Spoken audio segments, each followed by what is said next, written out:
আসসালামু আলাইকুম এভরিওয়ান, স্বর্ণাজ কিচেনে আপনাদের স্বাগতম। আজকে আমি আপনাদের সাথে শেয়ার করব 2 পিস পাউরুটি আর একটি আলু দিয়ে নতুন একটি বিকেলের নাস্তার রেসিপি। চলুন তাহলে দেখে নিই। এখানে আমি একটা সেদ্ধ আলু নিয়েছি, একটা সেদ্ধ ডিম নিয়েছি আর 2 পিস পাউরুটি নিয়ে এলাম। স্বাদে ম্যাজিক মশলা নিয়েছি। এগুলো দিয়ে আজকের নাস্তাটা আমি তৈরি করে নেব। প্রথমে এখানে আমি একটা বাটি নিয়ে নিলাম, এর মাঝে নিয়েছি একটা গ্রেটার। আলুটা আমি এখন গ্রেট করে নেব। আপনারা গরম থাকা অবস্থায় আলুটাকে ম্যাশ করেও নিতে পারবেন, কিন্তু আমি এটাকে ঠান্ডা করে গ্রেটার দিয়ে গ্রেট করে নিয়েছি যাতে কোনো দানাদার অংশ না থাকে। সেই সাথে আমি ডিমটাকেও গ্রেট করে নিতেছি যেন কোনো দানাদার অংশ ভিতরে না থাকে, তাই গ্রেটার দিয়ে গ্রেট করে নেওয়াটাই ভালো। এখন গ্রেট করে নেওয়া হয়ে গেছে, আমি একটু দেখিয়ে দিলাম। এই পর্যায়ে 2 পিস পাউরুটি নিয়েছি। এখানে আমি একটা বাটিতে কিছুটা পরিমাণ পানি নিয়ে পাউরুটিগুলোকে একটু ভিজিয়ে এভাবে হাত দিয়ে চেপে পানিগুলোকে বের করে দেব। এখন হাত দিয়ে টুকরো করে নেব। একই সাথে আমি আরও একটা পাউরুটি এভাবে করে ভিজিয়ে নিয়েছি। আজকে এই সামান্য উপকরণগুলো দিয়ে নাস্তাটা তৈরি করে নেব। এটা খেতে ভীষণ ভালো হয়। এখানে আমি বেশ কিছুটা পরিমাণ পেঁয়াজ ব্রেস্তা নিয়েছি,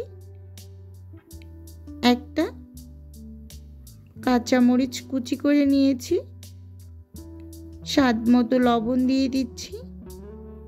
এখানে আমি স্বাদে ম্যাজিক মশলা ইউজ করব, তাই লবণের পরিমাণটা একটু বুঝে শুনে ব্যবহার করতে হবে। 1/2 চামচ জিরা গুঁড়ো, 1/2 চামচ ধনিয়া গুঁড়ো, কালারের জন্য 1/2 চামচ হলুদ গুঁড়ো দিয়ে দিলাম, 1 চামচ চিলি ফ্লেক্স। এখন দিয়ে দিলাম স্বাদে ম্যাজিক মশলাটা। এখন 1 চামচ কর্নফ্লাওয়ার ইউজ করলাম। আপনাদের হাতের কাছে না থাকলে আপনারা চালের গুঁড়োটা ব্যবহার করতে পারবেন। হাতটা ধুয়ে আমি এগুলোকে ভালোভাবে একটু মেখে নেব। এর মাঝে আমি 1/2 চামচ বেকিং সোডা ব্যবহার করেছি, সেটা বলতে ভুলে গিয়েছি, এই পর্যায়ে বলে দিলাম। এখন হাত দিয়ে খুব ভালোভাবে এগুলোকে একসাথে খুব ভালোভাবে মেখে নিয়েছি। এখন আমি হাতে একটু তেল মেখে নেব। মেখে নিয়ে আমি গোল গোল শেপ করে নাস্তাগুলোকে চপের আকারে তৈরি করে নেব। আপনারা এখানে যে কোনো শেপ দিয়ে তৈরি করে নিতে পারেন। এটা আমার কাছে ইজি মনে হয়েছে, তাই আমি কিছুটা পরিমাণ ডো নিয়ে এভাবে করে চপের শেপ করে তৈরি করে নিয়েছি।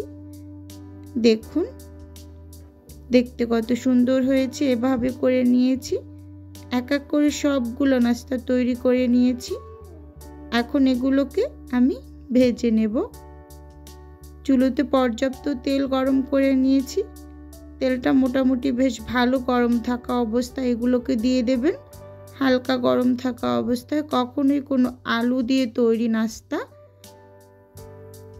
তৈলের ভিতরে হালকা গরম থাকা অবস্থায় দিলে সেটা ভেঙে যাওয়ার পসিবিলিটি থাকে, তাই তেলটাকে যথেষ্ট পরিমাণে গরম করে এক এক করে সবগুলো নাস্তা দিয়ে দিয়েছি।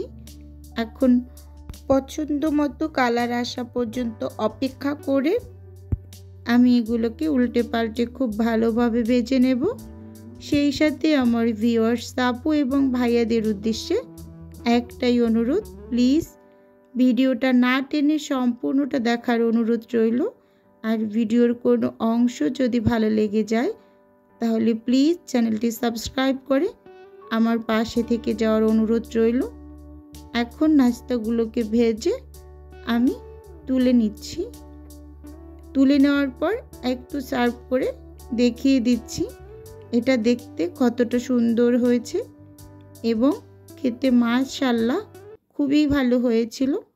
বিকেলের নাস্তায় এটা তৈরি করে নিতে পারবেন। আজকের ভিডিও এ পর্যন্তই।